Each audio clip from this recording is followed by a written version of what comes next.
Let's talk about vectorizing images.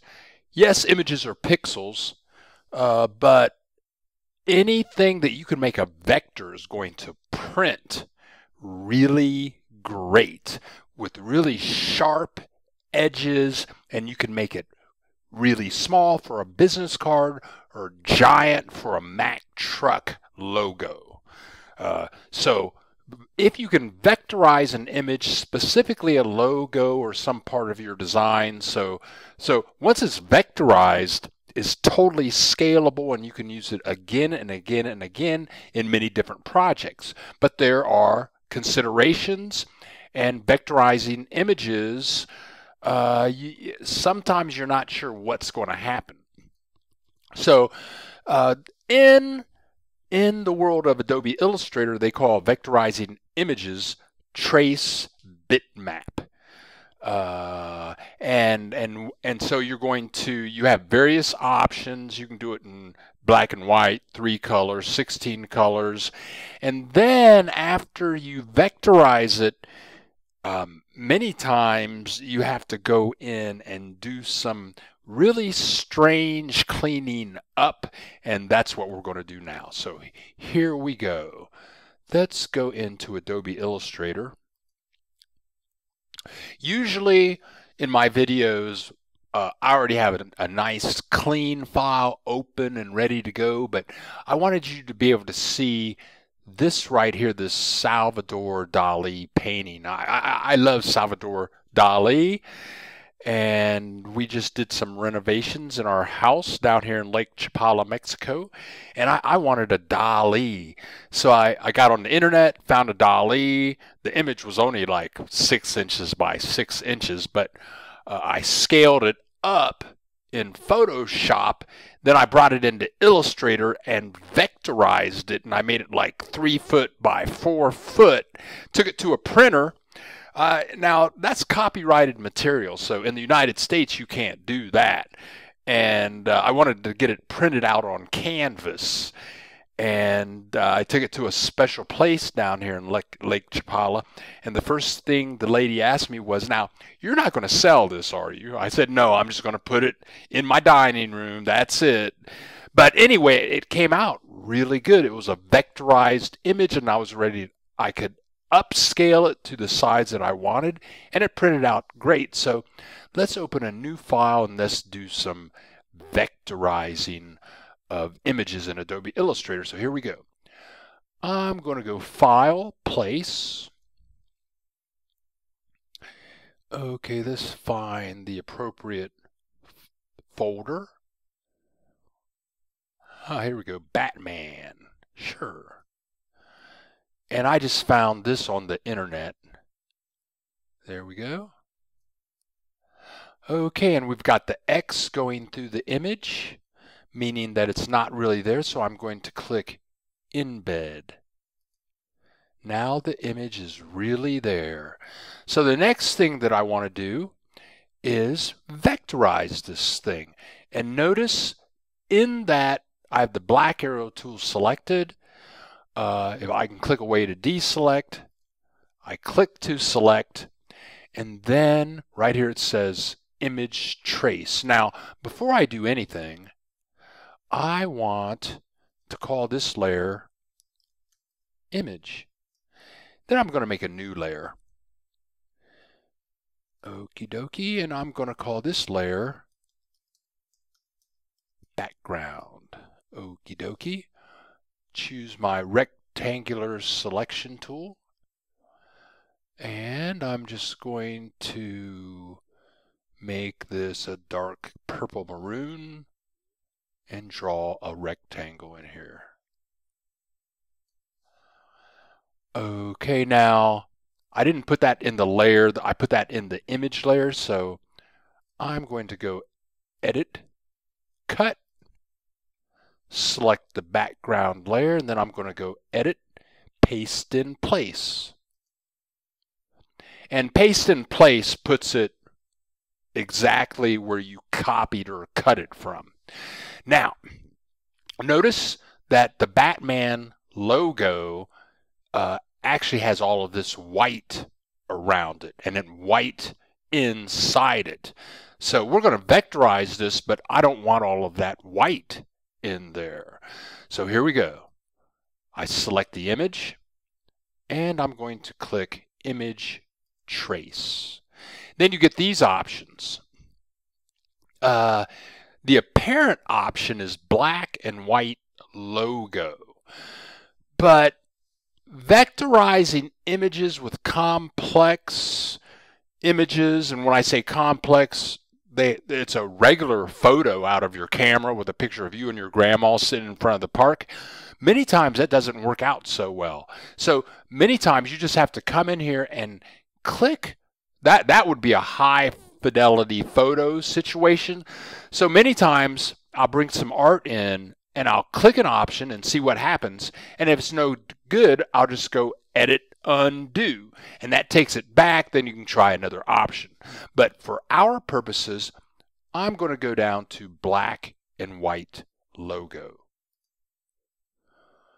Okie dokie, we did it. We did it. And notice that the Properties panel no longer has the option to trace bitmap.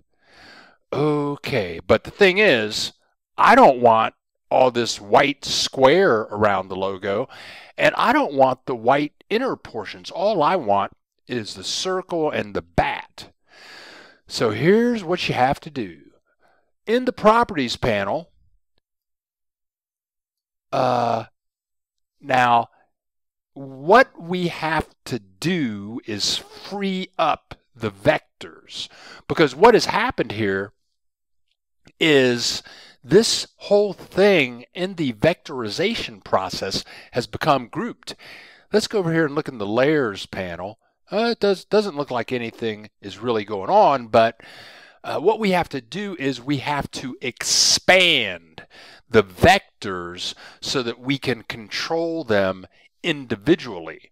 If I click away to deselect and then click to select, like the whole square is like one big vector. But if we click expand,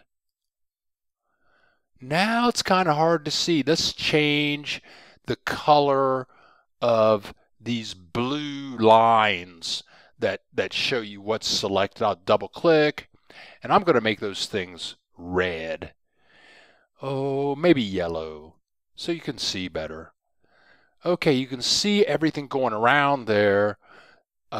Yellow, yep, going around the circle. So it would seem like we were ready to go. I click away to deselect, but if I click in the middle of the bat, everything is selected.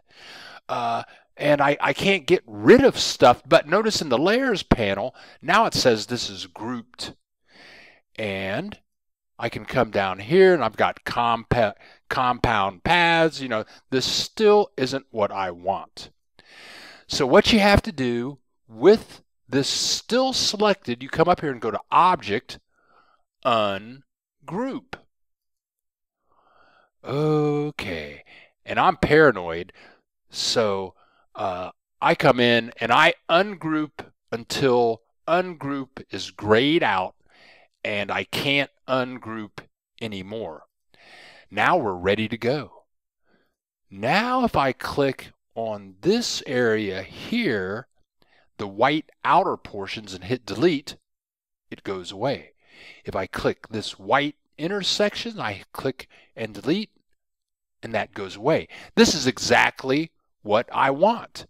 Now I'm going to, what I think I want to do is hide the background layer. You can see that the stuff we don't want is not there.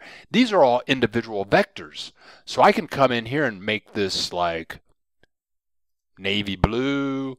I can give it a stroke if I want. I mean, these are all manipulatable vectors. Yeah, get a stroke going on that guy. I can do this outer guy, bring fill to the front, make it yellow. Sure, why not? I mean, it's I'm going to hide the background layer.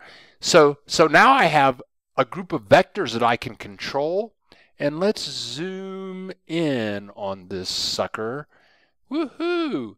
Let's zoom in and look at those lines going around. I mean, they're beautiful.